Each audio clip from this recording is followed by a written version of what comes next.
The second thing is, despite the fact we've been told we're an entrepreneurial society, this is a country today that has an utter contempt for skill. You talk to people who dig coal, run trains, doctors, nurses, dentists, tool makers. Nobody in Britain is interested in them. The whole of this so-called entrepreneurial society has focused on the city news we get in every bulletin, telling us what's happened to the pound sterling to 3 points of decimals against a basket of European currencies. Skill is what built this country's strength, and it is treated with contempt. I must confess, the auctioning off of public assets, particularly the latest disgusting Frankenstein advertisements, which told me more about the mentality of the minister who devised the scheme than it did about the sale itself. These are assets built up by the labour of those who work in electricity and by the taxpayer who put the equipment in, now to be auctioned off at half their price to make a profit for a tax cut for the rich before the next election comes. If these were local councillors, they would be before the courts for willful misconduct.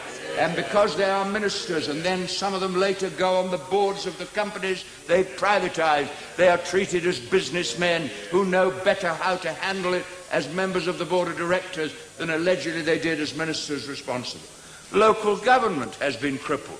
Across the river is the London County Council County Hall, the seat of government of the greatest city in the world, empty, to be sold, because the government wanted to cripple local government. And so indeed they have. The poll tax, the centralisation of the business rate, the punishment of the Liverpool and Lambeth councillors was to take all power from local government and put it in the hands of a government that claimed it didn't believe in the role of the state. The undermining of the trade unions with less rights in Britain than they have in Eastern Europe. The tax cuts for the rich and benefit cuts for the poor, the censorship of the media, the abuse by the security services, the restriction of civil liberties. And when we look back on the 1980s, we will see many victims of market forces. I do not share the general view that market forces are the basis of political liberty. Every time I see a person in a cardboard box in London, I say that person is a victim of market forces. Every time I see a pensioner who can't manage, a victim of market forces. The sick who are waiting for medical treatment that they could accelerate by private insurance, they are the victims of market forces. And with the disappearance of the Prime Minister, who was a great ideologue, I mean, her strength was that she understood a certain view of life. And when she goes and she's gone, there will be a great ideological vacuum. And as Oakwood's saying, we will run market forces better than she did, because her whole philosophy was that you measured the price of everything and the value of nothing. And we have to replace that.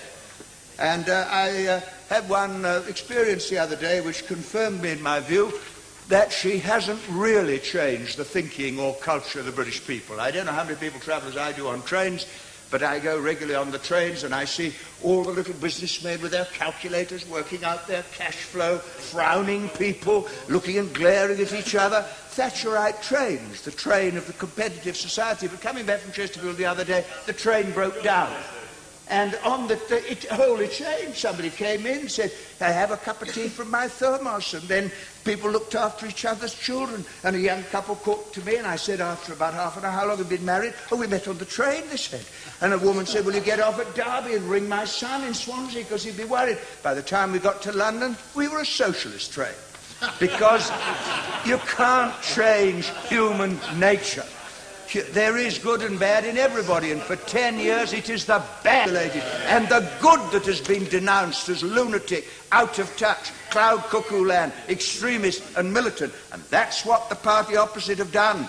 They don't quite yet know. They think it's the retirement of a popular headmistress under circumstances some might regret.